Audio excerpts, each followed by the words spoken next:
Before getting to the practice of mending the broken human practice, let's sit for a moment and chant relative bodhicitta as prep.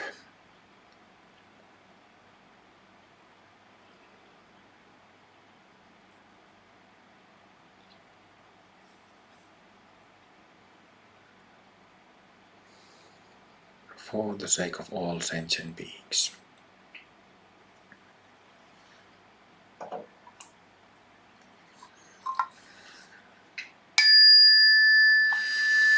May all beings be free. May all beings be free. May all beings be free.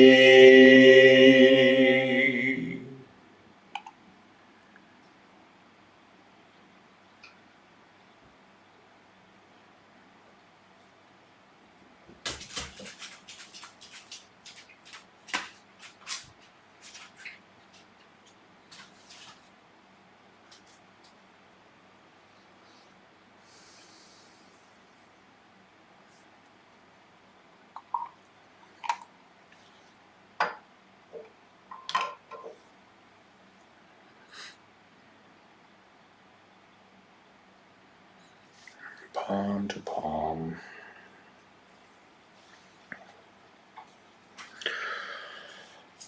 All right.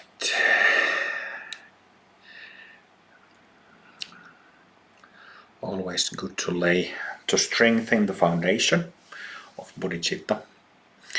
So I would like to present something that is quite new for me as well, and something that I learned very late in my own path, but what I think is absolutely indispensable in practice.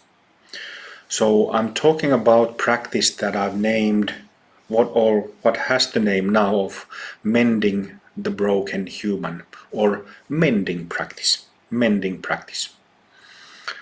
And the idea or the principle of this practice comes from ancient shamanism. It is also practiced in modern shamanism under the name of soul retrieval. I haven't really studied systematically shamanism, but I've been kind of associated with it since the late 90s. You know, I've read books, I've gone to courses and events here and there. So if you read books, if you watch lectures or talks about shamanism, they will mention soul retrieval as one of the main rituals that they do.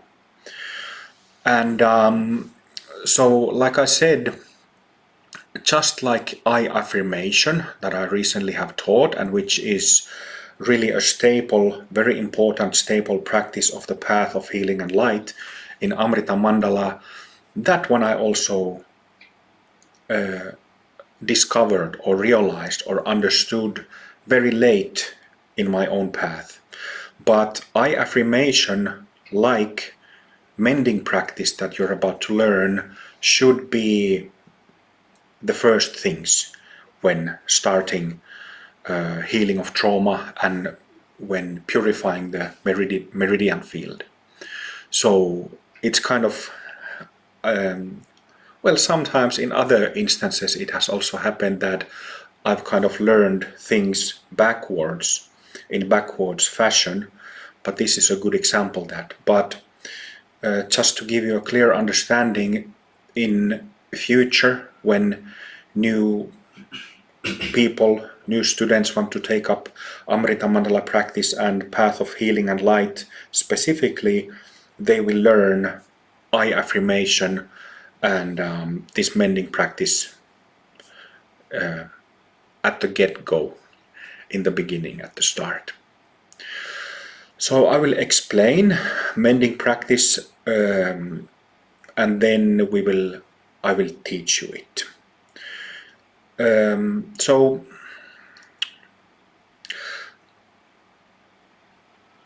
I don't really know the reason why soul retrieval, which is very widely practiced in shamanism, shamanistic practices in cultures all around the world, in cultures that are far away from each other, in faraway places, on different continents, in different corners of continents.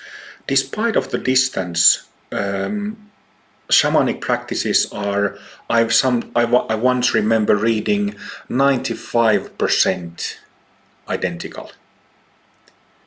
So if you think about time 5,000 years ago or 10,000 years ago, when shamanism, there was no organized or established religions like there are in our modern times, still people were practicing the same or almost identical practices. And that is fascinating, and there's a reason for that, which I will come to later. But as you might know, tantric traditions developed from shamanic traditions. So the way how I understand it is that Tantra is like a dharmic version of shamanism. And well, in Tantra also there's a variety of different views. There are practices of the light, figuratively speaking, and there are practices that of the dark, like there are all kinds of dodgy black magic forms of Tantra. And this is also true to shamanism, that one thing that I learned over the years since the late 90s is that I kind of didn't want to dive into shamanism because I mostly met the dodgy type shamanism, where the energy wasn't pure, it wasn't clear, and the people clearly didn't have the energy from the practitioners or teachers who I met didn't click with me because it wasn't pure and clear. So but nevertheless there are also forms of shamanism, and I think this has been true in ancient times regarding shamanism practiced in different places in the world, that there has been like if you look from the perspective of what we do in Tantra, for example, where we have the clear definition of pure energy and pure mind, pure heart, and then there's the impure samsaric, karmically affected side of it. So my impression is that, and I'm certain that there has been this pure shamanism that has been like a dharmic tradition, actually, long before the word dharma was invented by in Hinduism, where it comes from Sanskrit word, and that is now used of Buddha Dharma and so on. So there has been this pure spiritual shamanistic / tantric forms of shamanism. And actually Sivakami, who was my guru, my tantric teacher from the Shaiva lineage, she was like an adept of Huna. Huna is the form of shamanism practiced in Hawaii and on Polynesian islands. So she was really an expert of that stuff, and I have in my bookshelf before she passed away, she gave me a bunch of things, and one of the few of the things that she gave me was her collection of Huna books. So I have her Huna books on my bookshelf. The shamans in the Huna tradition are called kahunas. Though Huna tradition, just like all other shamanic traditions all over the world, was greatly impacted by forced Christianity. So I think that they've been able to retrieve Huna in Hawaii or in the United States, but I don't really know have a full understanding of the present situation. But the same is true, I could say, about shamanism in general, that it is, in my experience, very difficult to find somebody who is like a solid professional, really knows what they're doing, and that the energy is pure.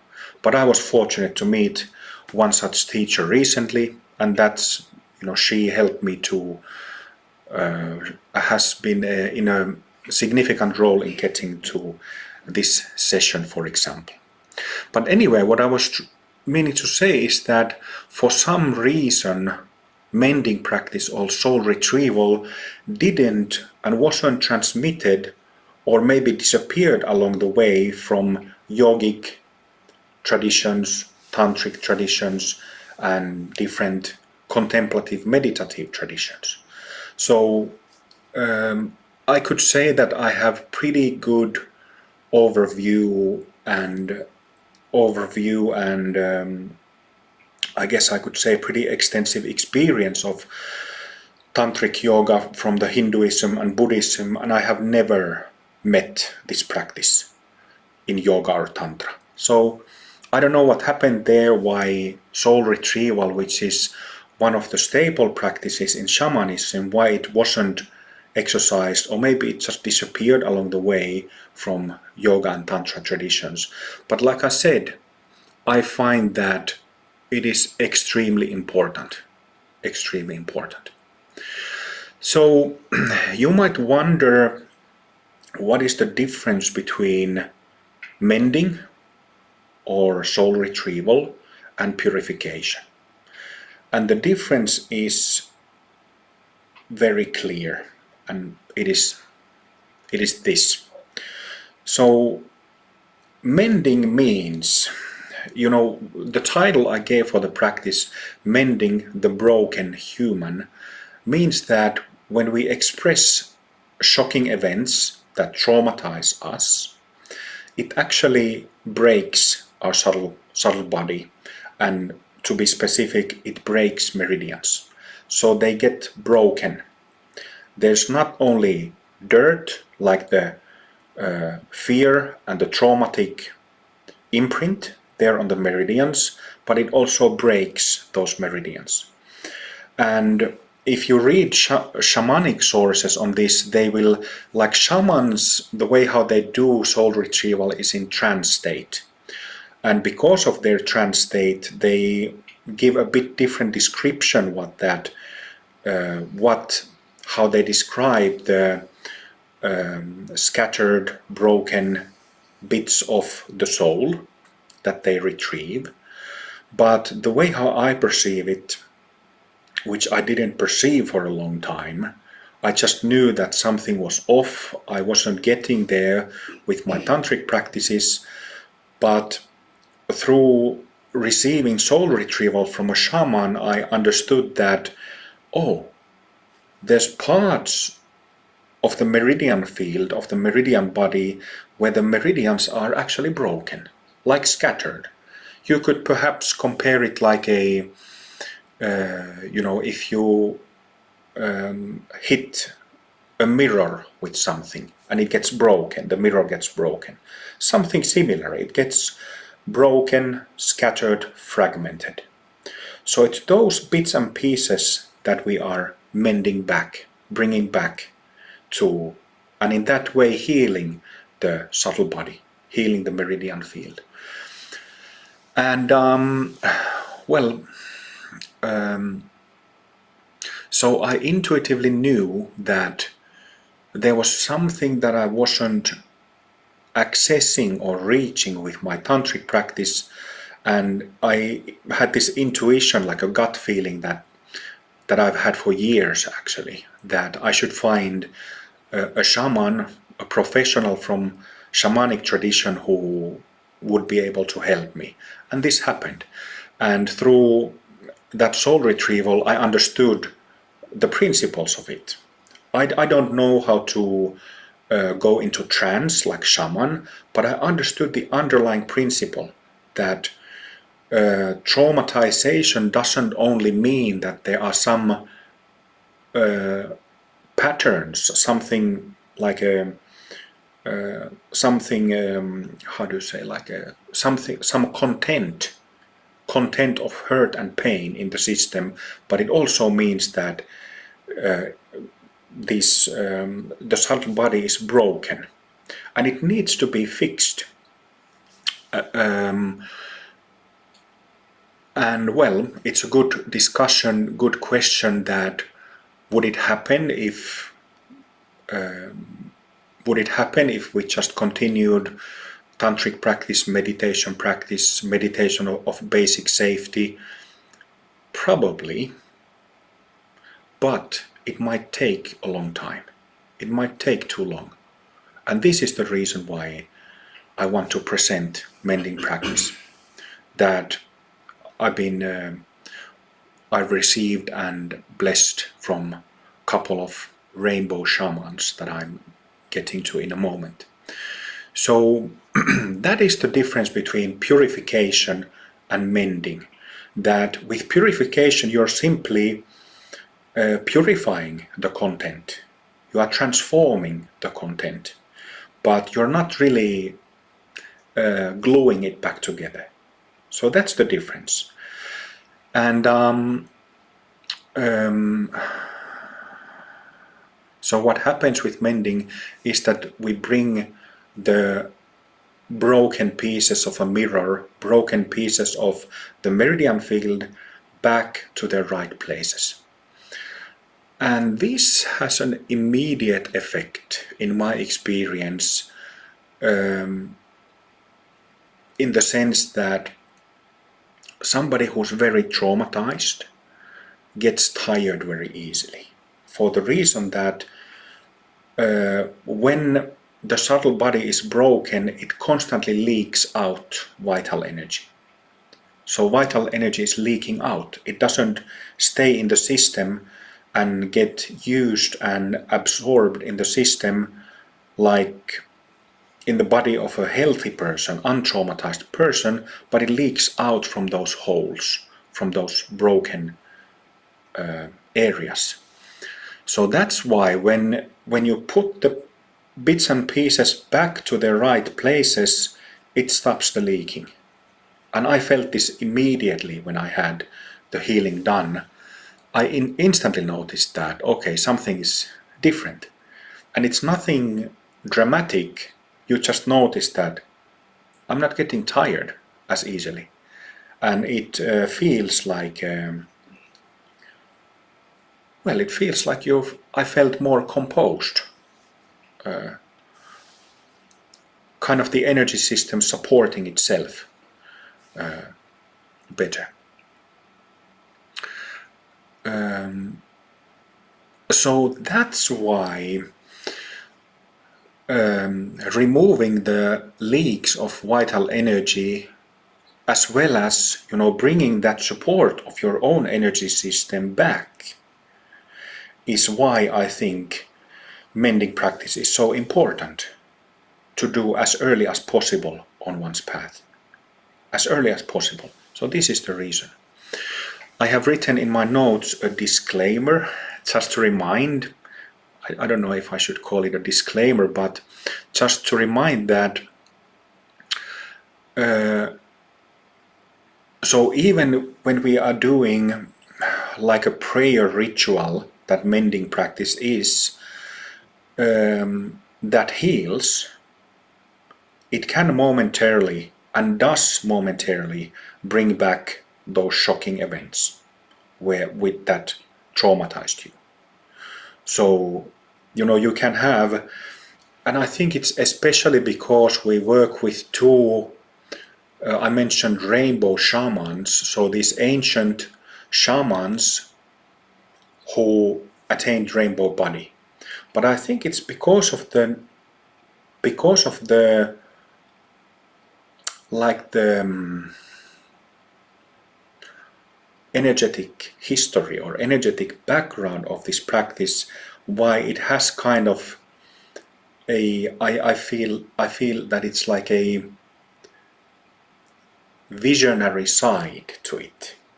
So I've had lots of visions of different types and of my own painful memories, and then some visions of gurus and all kinds of visions over the years that I practiced. But to me it kind of feels that this practice has like a special visionary feel to it. So what I mean by that is that you might suddenly see those shocking events. You might remember something from early childhood, from teenage years, whenever those events happened, and you actually see it like it's happening again, or you're living it again. And this can of course be just like dark night phenomena in yoga and tantra. It can be demanding, but it's always part of purification.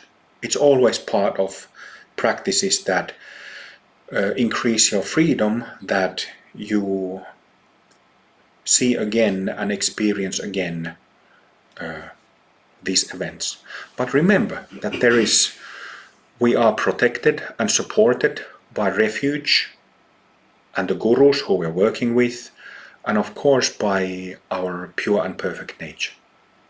So this protection and support is there. All right. So I'm going to teach you two versions of mending practice.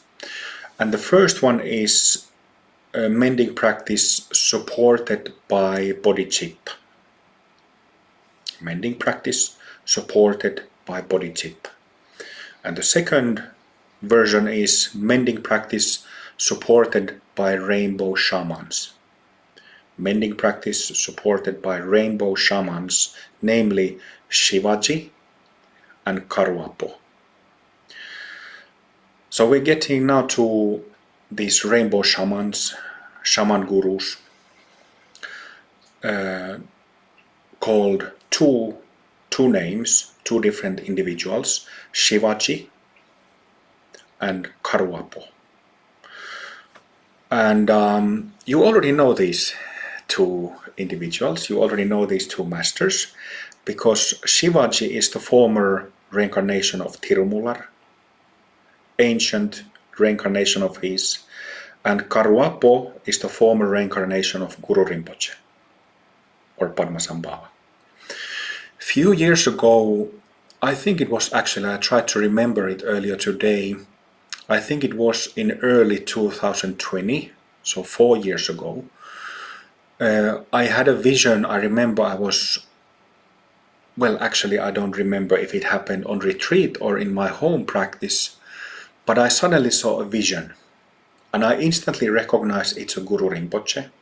Like he had Guru Rinpoche's face that I could instantly recognize, and then he had this Native American medicine man shaman, eagle feather, really fancy headdress. And I was like, what am I looking? Why are you having that hat? You know. But then in a second later, I realized that I'm watching Guru Rinpoche's past life, his former reincarnation. And it made such an impression, and the energy emanating from him in that vision, that I had him painted. I posted a photograph of this painting a few times in my social media, and I also have like a Guru Rinpoche's golden mask, but I set I acquired Native American eagle feather headdress, and I just put it on top of his golden mask. I have it here in the ashram on the wall. So it made such an impression to me that I felt like having that painting and that Guru Rinpoche with a eagle feather headdress, but this happened 4 years ago. So it's been, the theme or topic of shamanic practices has been little by little brewing in my life since the late 90s. And now, 4 years ago, I had that vision that made a big impression, and now we are here doing actual practices with Karuapo, Guru Rinpoche's former reincarnation, as well as Shivaji, who is Tirumular's former reincarnation. And you might of course recognize that Tirumular's former name is Shivaji. And there's the word Shiva in there. From what I know of his life is that it is from the time he lived when, Shaivit tradition or Hindu tradition didn't exist yet. It was kind of early days of Shaiva Tantra, or you could maybe call it Shaiva Shamanism. But you can feel him in a moment when we practice with him, and you can practice Guru Yoga with him, but just like Karuapo's energy, it is very thick, it is very intense. And I've spoken about the energetic design of Buddhism and Hinduism before. You've probably heard me talk about it, because I often mention it, but Buddhism has very specific energetic design, and it's mostly focused on purifying the nadi body. So it's more focused on wisdom energy. While in Hinduism, they never really made a distinction between meridian system and nadi system, which actually makes it a bit of a mess and difficult to understand. But Hinduist energy is it's much more thicker. It's not that light as Buddhist energy is. So there's much more thickness to it. But when we go farther back in time to shamanism, I have never felt as thick energy. It's very thick. It's like with Hindu deities, I have often used the analogy of golden honey, like running honey. It's thick, but with shamanic energy, it's still pure, but it feels like it's mud. It's thicker, the texture, the feel is thicker. So it feels like it's it's much more intense. It's nothing dangerous, nothing to worry about, but I find it fascinating that I'm really grateful actually as a tantric to have the opportunity to notice and study such things in practice, because, I'm a bit of a geek, I guess, when it comes to Tantra, but it's a fascinating thing to experience.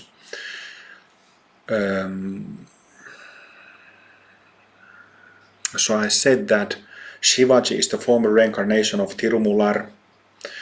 Tirumular, who's super famous. He's like in Christianity we have Jesus. In southern Shaivism there is Tirumular. In Vajrayana Buddhism there is Guru Rinpoche. So super famous gurus and their former reincarnations. Guru Rinpoche's former name, Karuapo, it actually means feather rainbow dancer. Rainbow feathered dancer was his name. But I understand that his life long ago in somewhere in South America, the language that was spoken is no longer spoken. Disappeared culture and language. So I mentioned that, and what is widely known, that shamanic practices all over the world has been 95% identical. And the reason for that, in my experience, through mystical experience, is that there were these shamans who had attained light body or rainbow body, who actually did exactly the same thing as great masters in modern traditions do. Like Jesus, for example, guides and inspires wide mass of people, but also some individuals, like saints and sages over the centuries.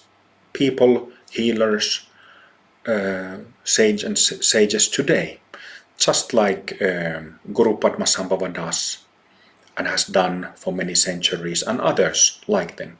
So there has been these, not only these two, by the way, Shivaji and Karuapo, but there has been others, like a community of Mahasiddha shamans, rainbow shamans who gave transmissions and instructions, appeared in visions to different medicine men and sensitive people around the world. And what followed was pretty unified shamanic culture all over the world.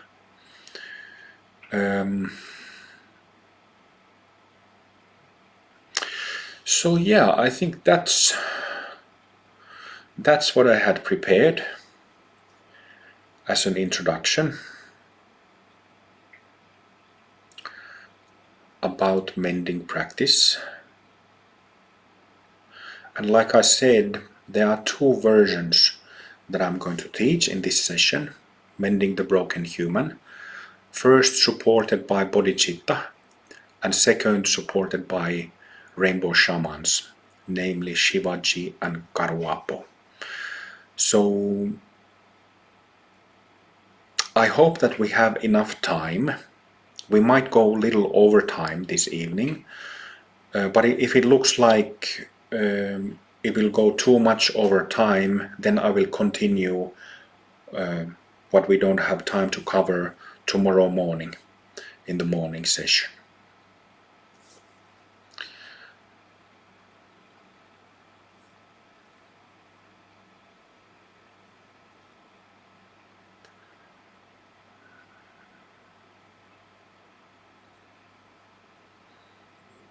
All right.